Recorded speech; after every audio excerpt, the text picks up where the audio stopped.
오늘은 우리가 복음이 들어간 당신에게 라는 주제로 함께 하나님의 말씀을 나누겠습니다.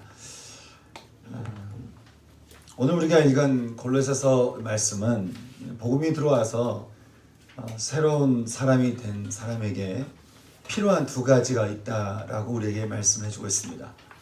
복음이 우리에게 들어오면 우리 안에 새로운 일들이 일어나죠. 그럴 때 우리에게 필요한 두 가지가 있는데, 첫 번째는 우리가 12절부터 14절 말씀을 함께 봤으면 좋겠습니다.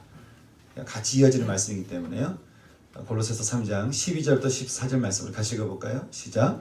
그러므로 너희는 하나님이 택하사 거룩하고 사랑받는 자처럼 긍휼과 자비와 겸손과 온유와 오래 참음을 옷 입고, 누가 누구에게 불만이 있거든 서로 용납하여 피차 용서하되 주께서 너희를 용서하신 것 같이 너희도 그리하고, 이 모든 것 위에 사랑을 더하라. 이는 온전하게 매는 띠니라. 아멘.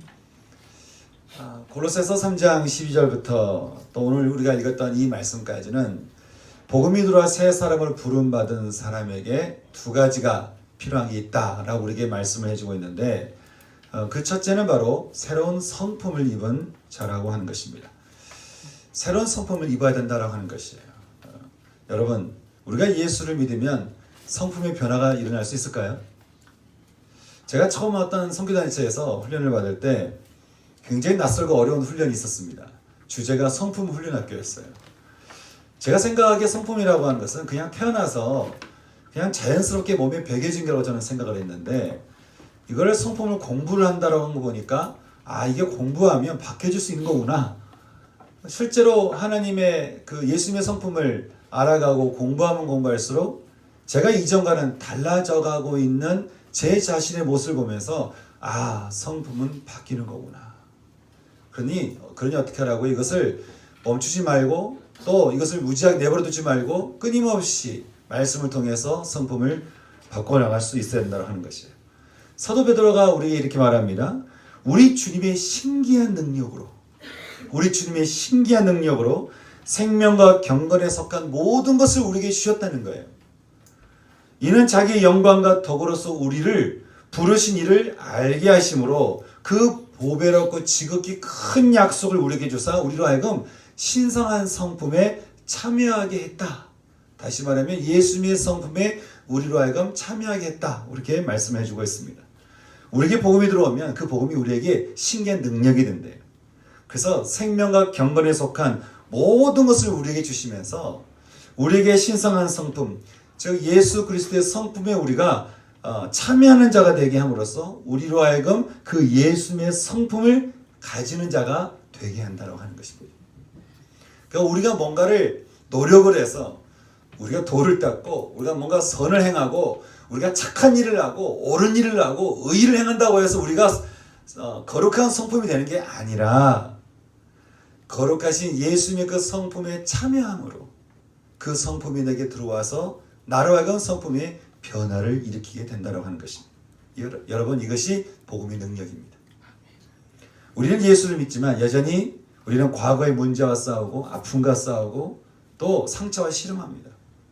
그런데 예수를 믿지 않은 사람과 우리가 다른 점이 있다고 한다면 똑같이 갈등하고 고민하고 씨름하지만 우리에게는 우리가 믿는 예수님이 당신의 성품으로 우리를 이렇게 품으시면서 우리로 하여금 당신의 성품을 경험하게 하고 당신의 성품을 체험하게 하고 그것이 얼마나 좋은 것인가를 우리로 하여금 알게 하면서 그 안에서 우리가 젖어들게 하면서 우리로 하여금 그 성품을 가진 자로 우리를 바꿔 가신다고 하는 것입니다. 사랑하는 여러분, 저는 우리를 구원하시기 위해서 우리를 위해 대신 죽음을 택하신 우리 구주 예수님을 저와 여러분의 영원한 구주요 생명의 주인 되는 분으로 영접할 수 있는 은혜가 있기를 소망합니다. 아멘. 여러분, 큰 자가 되고 싶었던 사람이 있었죠. 바로 바울이었습니다. 그 사울은 독선적이었고 공격적이었고 비판적이었고 율법적이었지만 예수님을 경험하고 예수님이 주시는 그 따스하고 또 그 사랑스러운 그 성품을 경험하기 시작하면서 마치 이렇게 큰 바위 얼굴에 대한 그런 어떤 소설책 이야기처럼 늘 예수님을 바라보며 예수님의 성품 아래 있다가 어느 순간 그 자신도 예수님의 성품을 닮아가고 있는 것을 우리는 성경을 통해서 보게 됩니다. 여러분, 사람을 죽이려고 사람들에게 달려들었던 분노의 바울이 했던 유명한 말이 있습니다. 사람을 보면 늘 판단하고 지적하고 공격하고 죽이려고 했던 바울이 남겼던 유명한 말이 있습니다. 어떤 말인지 아십니까? 사랑은 오래 참습니다. 사랑은 온유합니다. 사랑은 시기하지 않습니다. 사랑은 자랑하지 않고 사랑은 교만하지 않습니다. 사랑은 무례히 행하지 않습니다. 사랑은 자기의 유익을 구하지 않습니다. 사람들 향해 분노를 던지지 않으며 사람들에 대한 악한 것을 생각하지 않습니다. 그저 모든 것을 참으며 모든 것을 믿으며 모든 것을 소망하며 모든 것을 견딥니다. 여러분 놀랍지 않습니까? 어떻게 이 사울에게 이러한 일들이 일어날 수 있었겠습니까? 여러분 그분 안에 예수님의 성품이 들어가지 않았다고 한다면, 예수님께서 함께 그 바울을 품으심으로 당신의 사랑이 얼마나 큰지, 용서가 얼마나 큰지를 경험하게 해주지 않았다고 한다면 바울이 이렇게 고백을 할 수가 없는 것이죠. 저는 우리에게 주신 예수 그리스도의 그 복음으로 인해서 모두가 예수님의 성품에 참여함으로써 주님이 주시는 그 풍성한 사랑과 용서를 받아서 저는 저와 여러분 모두에게 예수님의 성품이 임할 수 있는 은총이 있기를 주님의 이름으로 축원합니다. 여러분, 예수님의 성품이 우리에게 임하는 것만큼 우리에게 좋은 게 어딨겠습니까? 여러분, 예수님의 성품에 참여하는 것만큼 사람이 다 바뀌어지는 게 어딨겠어요? 우리가 사람을 섬기는 것도 그렇고 세상을 섬기는 것도 그렇고 그리스도인으로 사는 것, 오늘 우리가 청지기 집사분을 우리가 임명하지만 우리가 무엇으로 청지기 집사임을 우리가 직분을 행하겠어요? 여러분, 제가 목회자지만 제가 얼마나 사랑이 있다고 여러분에게 이렇게 말씀을 전하고 이래 됩니다 저래 됩니다 하고 말을 하겠습니까? 저는 약하지만 나를 끝없이 사랑하시는 예수님의 그 성품에 내가 참여함으로써 그 성품이 나와 함께 하심으로써 그 사랑으로 여러분을 사랑하고 함께 우리가 동역하는 것이죠. 저는 그 놀라운 예수님의 그 사랑 안에 우리 모두가 축축히 젖어들어서 늘 주님의 성품을 이렇게 품을 수 있는 그런 저와 여러분 되기를 소망합니다. 그러면 두 번째로 복음이 들어와 새 사람으로 부름받은 우리들에게 필요한 두 번째에 대해서 바울은 이렇게 말하고 있습니다. 오늘 우리가 읽었던 15절부터 17절 말씀 우리 다시 한번 같이 읽어볼까요? 같이 읽겠습니다. 시작. 그리스도의 평강이 너희의 마음을 주장하게 하라. 너희는 평강을 위하여 한 몸으로 부르심을 받았나니 너희는 또한 감사하는 자가 되라. 그리스도의 말씀이 너희 속에 풍성히 거하여 모든 지혜로 피차 가르치며 권면하고 시와 찬송과 신령한 노래를 부르며 감사하는 마음으로 하나님을 찬양하고 또 무엇을 하든지 말에나 일에나 다 주 예수의 이름으로 하고 그를 힘입어 하나님 아버지께 감사하라. 아멘. 바울은 복음으로 부름받은 우리들에게 필요한 두 번째로 그것은 감사다라고 우리에게 말씀해주고 있습니다. 감사하라. 우리는 감사하면 내가 뭐가 좋아야만 감사할 수 있다라는 생각을 우리 하기가 쉽습니다. 뭐가 내게 좋은 게 있어야지, 감사할 게 있어야지 감사할 게 아니냐라고 우리는 생각을 하기 쉽습니다. 조건부 감사인 겁니다. 그러니 여러분, 이런 사람은 아무리 좋은 것을 받아도요, 아무리 좋은 은혜를 받아도 감사보다는 원망이 많은 거예요. 왜일까요? 내 입맛에 맞는 게 들어와야 되거든요. 하나님께서 주시고자 하는 은혜가 아니라 내 입맛에 맞는 그 달콤한 맛이 내게 들어와야 되거든요. 이게 없으면 감사가 없는 거예요. 이게 없으면 받은 게 없는 것 같은 거예요. 하나님이 주신 은혜는 너무나 풍성하고 우리가 이해할 수 없는 놀라운 것인데도 불구하고 내 그냥 육적인 어떤 그런 느낌 같은 거, 감정 같은 거, 여기에 뭐가 입맛에 맞는 것이 들어와야 우리는 감사할 수 있다고 우리는 생각하기 쉽다는 것입니다.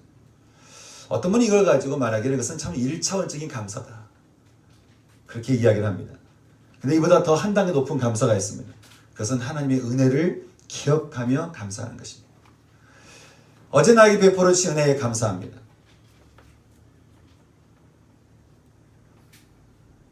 올 한 해에 또 나에게 베풀어 주신 은혜에 감사하는 것입니다. 이 감사는 참 여러분 귀합니다. 그런데요, 하나님께서 말씀하신 더 귀한 감사가 있습니다. 그것은 그리 아니하실지라도의 감사입니다. 그리 아니하실지라도의 감사. 비록 내 상황이 좋지 않고, 비록 내 상황이 어렵고 힘에 겹고 무겁다 할지라도, 사람들이 보기에 뭔가 좀 바로 서지 않은 것 같고 좀 뭔가 늘 부족해 보인다 할지라도, 내 인생의 주인 되시는 하나님께서 끝까지 내 인생을 책임지시고 선하게 인도하실 것을 믿는 믿음을 가지는 감사를 말하는 거죠. 그래서 어떤 결과가 내가 원하는 결과가 나오지 않다 할지라도, 내가 원하는 방법이 아니라 할지라도 나를 인도하시는 하나님에 대한 그 신뢰를 가지고 더 기다리고 또 하나님께 묻고, 그러면서 한 걸음 한 걸음 가는, 이것이 바로 그리 아니하실지라도의 감사라고 하는 거예요. 욥이 그랬습니다. 여러분, 욥의 인생을 보면요, 참 안타깝죠. 어느 날 하늘에 불이 떨어졌어요. 그래서 길가에 있는 그 양과 목동들이 다 불에 타 죽어버렸어요. 사라져버렸어요. 또 갈대아 사람들이 새 무리를 지어서 나타나서요, 칼로 사람들을 죽이고 물건들을 다 가져가 버렸어요. 모든 걸 다 빼앗겨 버렸습니다. 여러분, 모든 게 다 잃어버려도요, 여러분 그래도 마지막 요것만 있으면 좀 살아요. 나에게 좀 든든한 내 편이 되는 사람, 가족이 있으면 그래도 좀 나아요. 그런데 어느 날 거친 들에서 큰 바람이 불더니 집 모퉁이를 쳐서 욥의 자식들이 다 죽어버린 거예요. 모든 걸 잃어버렸어요. 비참한 인생이 됐어요. 여러분, 비참한 인생을 전락해버렸던 그 욥이 했던 행동이 뭐였을까요? 욥이 여기서 1장 20절에서 이렇게 이야기합니다.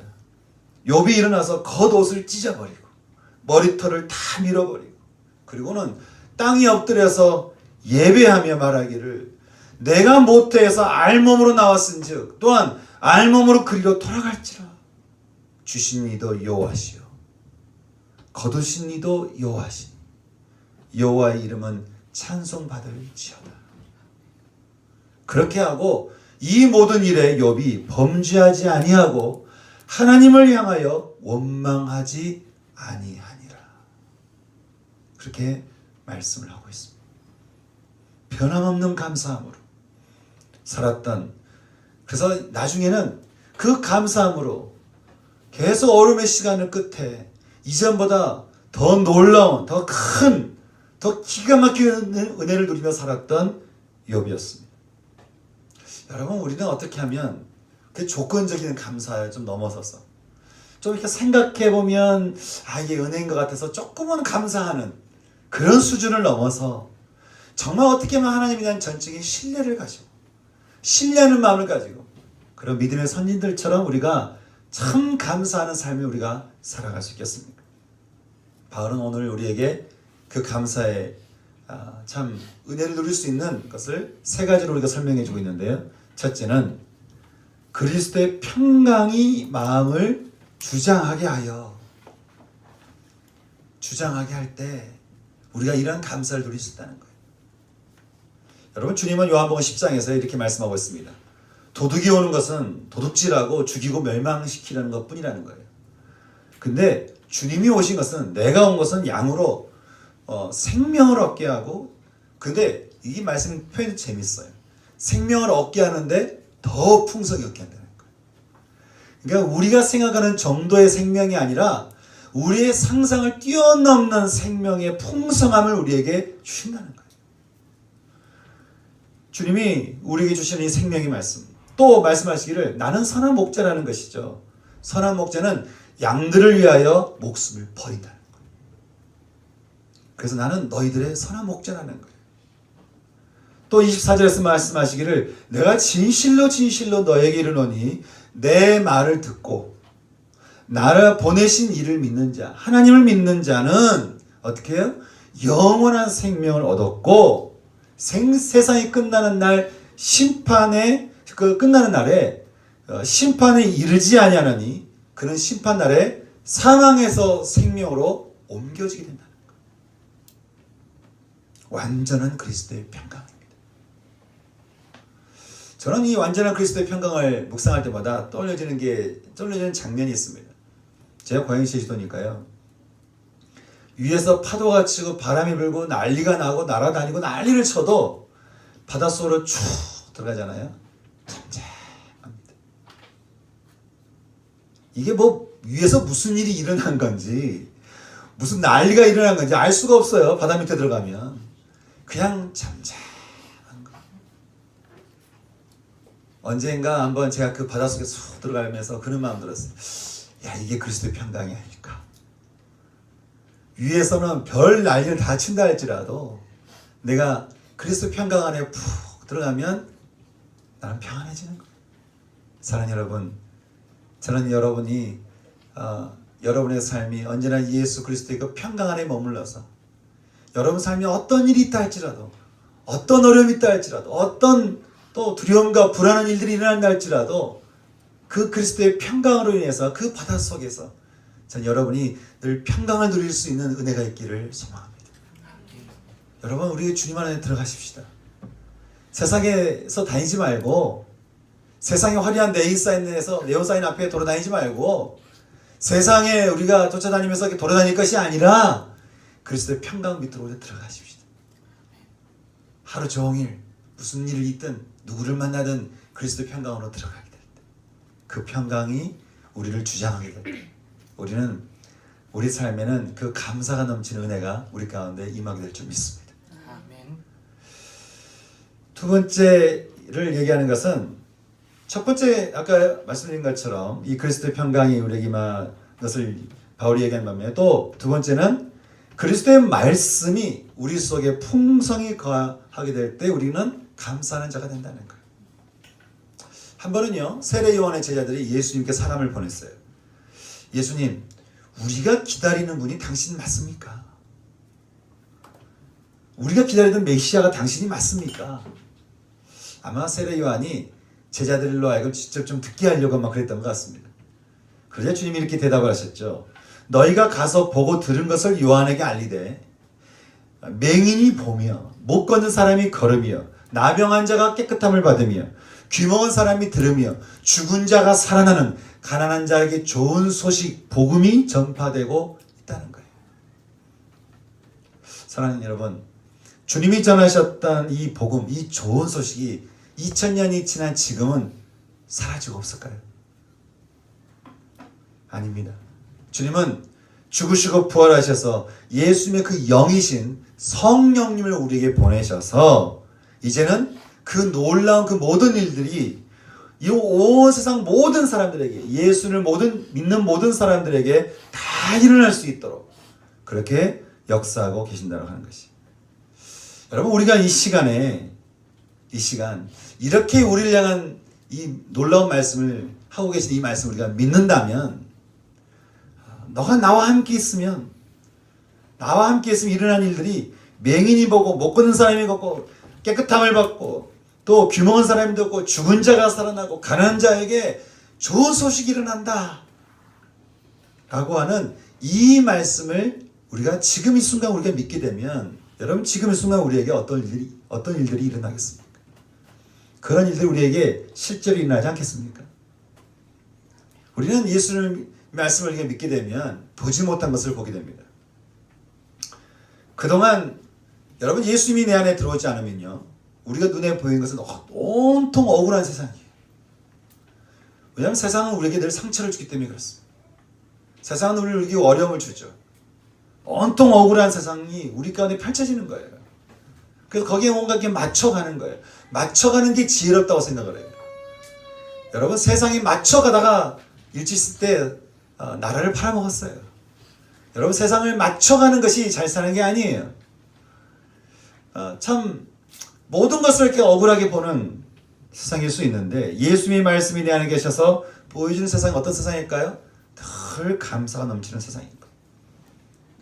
넬슨 만델라라고 하는 참 27년 동안 감옥에 갇히면서 끝까지 참 흑인들의 그 자유를 위해서 싸웠던 그분이 했던 말이 있습니다.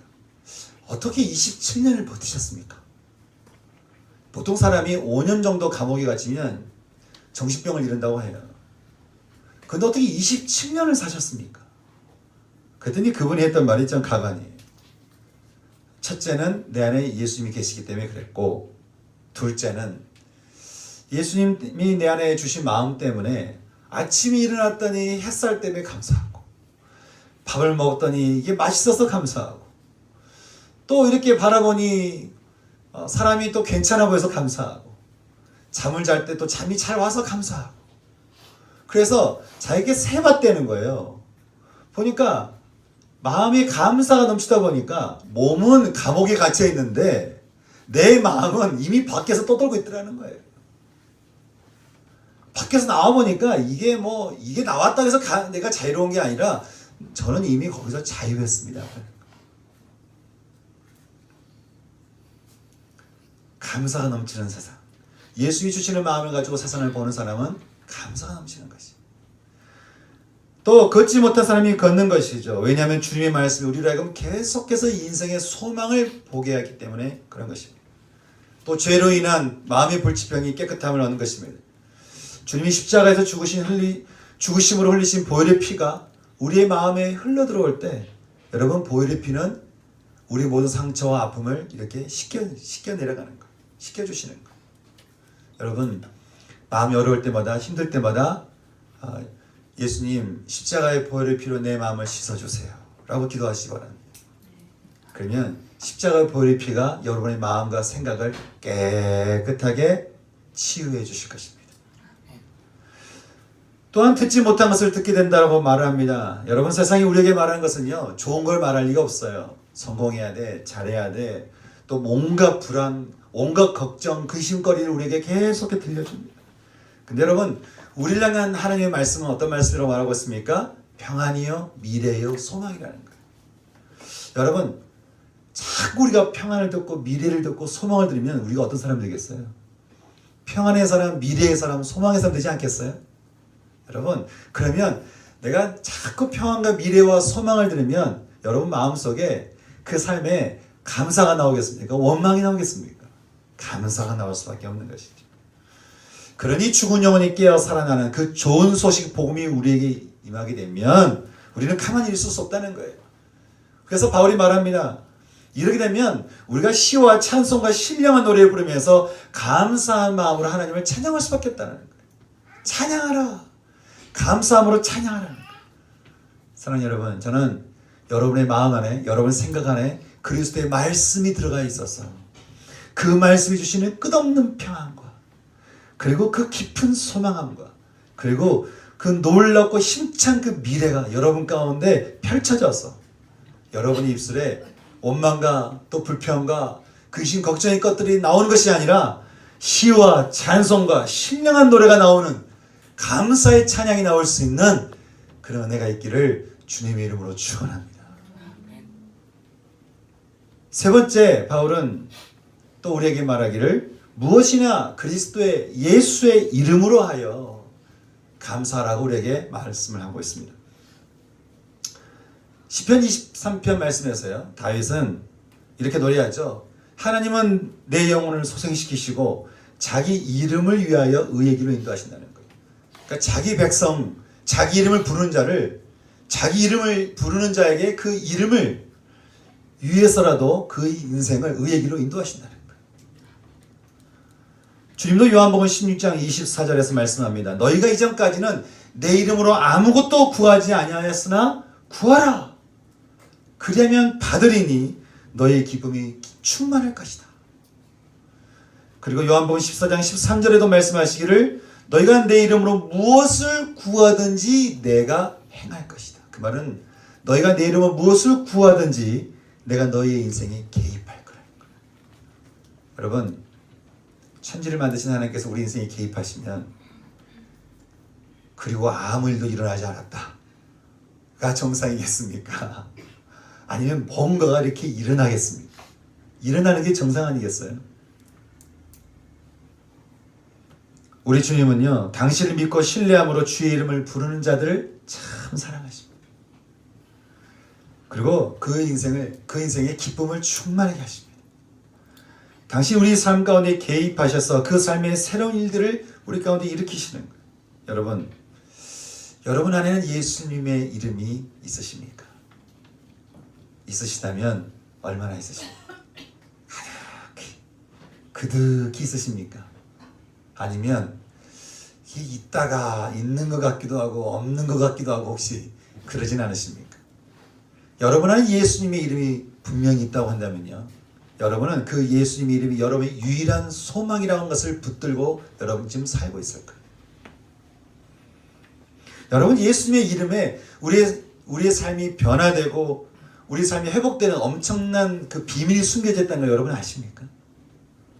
그 예수의 이름에요, 군대 귀신이 무릎을 꿇습니다. 군대 귀신이 무릎을 꿇고요, 여러분 실제로 용하다는 무당이 제일 무서워한 게 누군지 아세요? 아이러니하죠? 예수님이에요. 그래서 제가 그랬어요. 아니 그렇게 무서워하는 분이 예수님이라면 예수님 믿으셔야죠. 아니 용하다는 사람이 그래요. 가장 큰 신이고 무서운 신이, 심판의 신이 예수님이라는 거예요. 귀신의 입장에서 얘기하는 거죠. 또 예수 이름이 우리를 어떻게 해요? 세례를 받게 하고 우리를 새롭게 한다는 거예요. 그리고 그 예수의 이름은 우리에게 능력을 갖게 하고 또 우리로 하여금 병을 낫게 하는 그런 권능을 우리로 하여금 가지게 한다고 하는 것이죠. 여러분 그 말씀 기억하십니까? 베드로가 자신에게 뭐 좀 줬으면 하고 쳐다보는 한 사람에게 이렇게 말하죠. 나에게는 은과 금이 없어. 나에게는 은과 금이 없거니와 내가 내게 있는 것을 너에게 주노니 나사렛 예수 그리스도의 이름으로 일어나서 걸어라. 여러분 어떻게 예수의 이름이 우리에게 이런 능력이 될 수 있겠습니까? 그 이름을 예수라 이름 지으신 하나님 뜻이 뭐예요? 자기 백성을 그들의 죄에서 구원할 자라는 거예요. 그게 예수의 이름의 뜻이에요. 그러니 그 이름을, 예수님을 믿고 그 예수님을 부르는 자들에게는 주님이 어떻게 하신다는 거예요? 주님께서 그 인생에 개입하셔서 당신의 기쁨을 충만케 한다는 거죠. 다른 것에서 우리의 기쁨을 찾을 게 아니라 저는 여러분의 인생이 예수님으로부터 오는 기쁨을 누리며 살아갈 수 있는 은총이 있기를 소망합니다. 여러분 예수님에서 기쁨을 찾으세요. 예수님이 주시는 기쁨을 누리시기 바랍니다. 그 기쁨이 우리 안에 오게 될 때 여러분 우리 안에 어떤 일들이 일어나겠습니까? 그 이름을 하는 모든 일에 주님의 역사가 임하는 것을 우리는 보게 되는 것이죠. 그러면 감사가 안 나올래야 안 나올 수 있겠습니까? 예수의 이름을 붙들고 사는 그 삶 가운데 하나님 주시는 것들을 이렇게 보면 너무나 감사거리가 충만한 것이죠. 저도 그동안 제가 오랫동안 이제 쭉 사역하면서 참 하나님 주시는 많은 은혜 일들이 있었습니다. 근데요, 그 은혜 일들을 가만히 생각해 보면 아무리 생각해 봐도 제가 뭘 잘해서 얻은 게 없어요. 거기에는 예수의 이름이 있었기 때문에 가능한 일들이었습니다. 여러분 예수의 이름이 있었기 때문에 사도행전이 있어졌고요. 예수의 이름이 있었기 때문에 죽는 자가 일어나고 병든 자가 치유되고 포로된 자가 포로에서 벗어나는 일들이 일어난 거예요.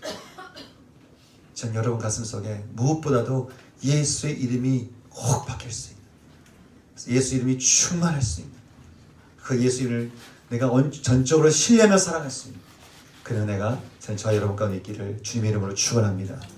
오늘 우리에게 바울은 어떻게 하면 우리가 정말 1차원적인 감사를 넘어서 정말 이게 감사가 생활에 있는 삶을 살 수 있을까? 우리에게 세 가지를 이야기해 주고 있습니다. 그리스도의 평강이, 그리스도의 말씀이, 그리스도의 이름이 우리로 하여금 우리의 생각을 뛰어넘게 하는 기가 막힌 감사의 삶을 살게 한다는 것이. 저는 오늘 바울이 우리에게 주신 이 말씀을 마음에 품어서 여러분 삶 가운데 그동안 품고 있었던, 붙잡고 있었던 그리스도가 아닌 모든 것들은 다 바울이 얘기한 대로 배설물로 여기시고, 다 그냥 배설물로 여기시고, 오직 그리스도의 평강과 말씀과 이름을 붙드셔서 하나님 주시는 감사의 은혜가 여러분 삶 가운데 충만히 넘칠 수 있는 것을 경험하게 되는 그 은혜가 저와 여러분 가운데 있기를 진심으로 소망합니다. 우리가 이 말씀을 가지고 함께 우리가 기도했으면 좋겠습니다.